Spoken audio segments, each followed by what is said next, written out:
We've been looking for you. Marvin Gable. I thought a has-been killer like yourself would be scarier. Who are you? We work with your brother. He brought us in to find you. After you let Rose go. Where's the girl? Where's the money? Tell my brother to back off.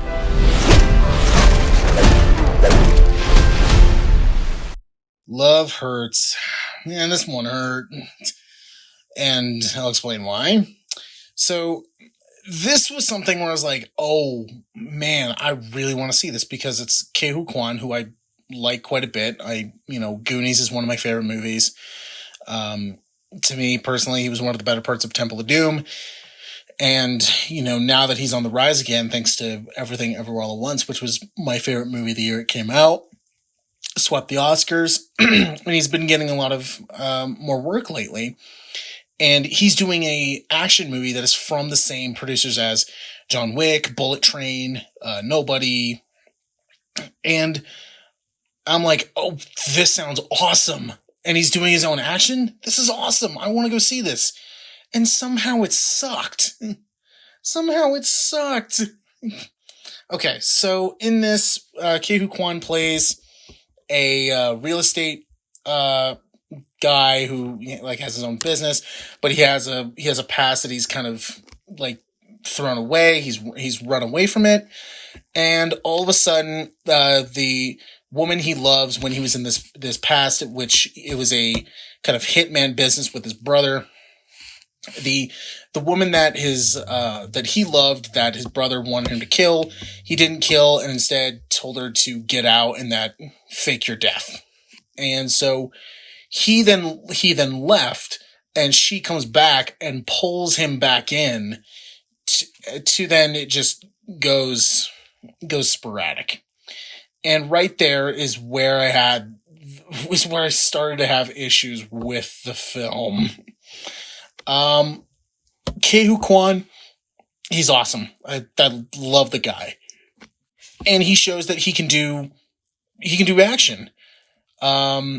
In fact, he was doing action for a long time. I think he was a stunt coordinator for a while. And he's cool. Everyone else, though, kind of sucks. You really don't care for. Really, the only part that put a smile on my face was him and Sean Astin together. They have a really cool scene that was clearly a nice little nod to if you love the Goonies, which that was really cool. I loved seeing that. I love seeing those two guys together. But he ran away from the life he previously had because he wanted to change a pace, and, he started to realize, oh, this is not going to go well. And so when his long-lost, girlfriend shows up, and she's like, oh, no, you can't run away from your past on this one, it was yeah, I understand your message, but he was doing fine. It wasn't like he was living, a really crappy life, He was doing really well for himself, and it's and you pulled him back into something that you really shouldn't have. And I got annoyed really fast. So like I said, besides Quan, there's really no one in here that you like, you find them annoying, or just downright hate them. Another big problem I had with this is the writing is not as strong as something like John Wick or Nobody, where with John Wick, you start out with with John Wick and Nobody, you start out with very little. And then through the course of the film, it then becomes bigger and bigger. And you start learning more about the two characters in their respective movies.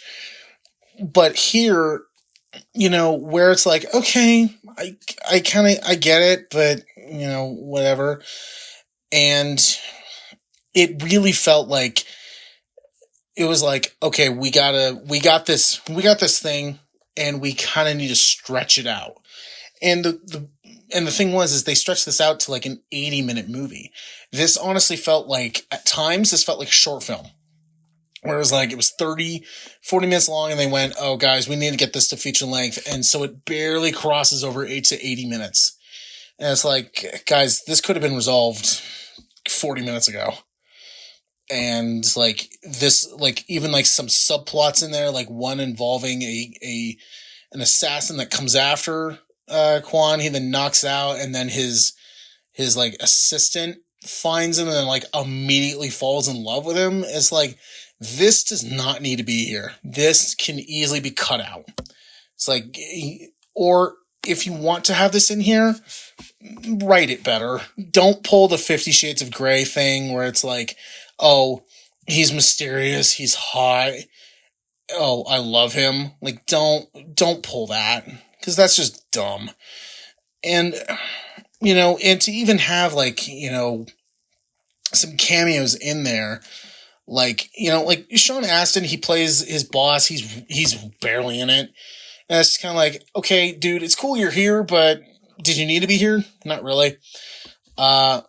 Marshawn Lynch, I understand he's trying to get into more acting, and you know, he does have a really good charisma, you know, and I do like him, but it honestly, like it's him and another guy, and they're like kind of like an assassin duo kind of thing. It was honestly kind of watching like almost like Dumb and Dumber, like if they were assassins, which honestly I would watch that movie, but after something like Bullet Train, where Tangerine and Lemon, their duo was better written, because you weren't really kind of like, it's these two. You were kind of like, oh, it's these two again. Where, you know, like Bullet Train does that. This one doesn't. And the biggest, like, I wouldn't say the biggest cameo, you have one of the Property Brothers in here, who plays like one of Quan's like rivalries in the real estate business. And it was kind of like, okay, and you literally plop him in here for like a minute, and that's it. So it's like, was this needed? No, this was not needed. It was more or less like a, hey, look who it is, people. And I was like, no. So the action, while it's cool in spots, it's a lot of wire work, which kind of takes you out of it. So it's not like John Wick, it's not like Bullet Train, it's not like Nobody. Or, you know, like with John Wick, it's kung fu, but it's very like dirty kung fu. Like they get down and dirty with it. This one, it's a lot of like flying around on wires and kind of like almost like superhero type stuff. And it's like, okay, I can't remember what the term is for that wire work. But you know, as cool as some movies make it look, like Crouching Tiger, Hidden Dragon, this one just was kind of like, no, you're flying around, and you know, this is supposed to be, you know, realistic, and you're not being realistic anymore. So, while it's cool to watch, it does become kind of like, okay, nope.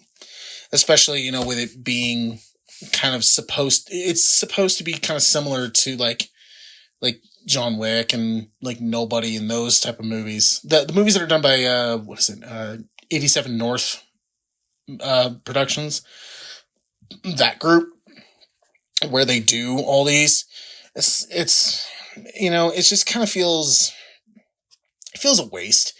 This feels like you had a huge, you know, potential to do something really good, and yet you just pumped out just kind of whatever.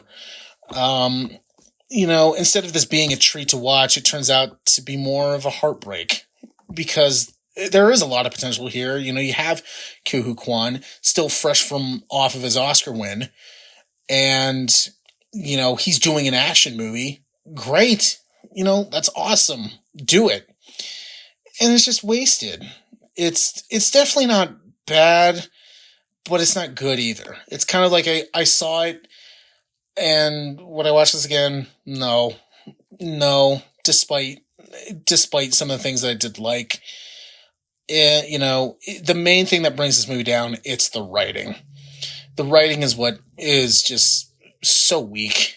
It's, I give this a fine. I think if you want something like, mindless, then maybe you'd get something out of this. But, me personally, I wish this to be a little longer than 80 minutes. But at the same time, I'm glad it was, because it was like, yeah, I want this to be done and over with at a certain point. But there's just a lot of potential here that is just wasted. And it's like, would I like to see Quan try again with an action movie? Absolutely. Not the same writers, because there was really no writing here, which is a bummer. You want the old me? You got him. It's about damn time.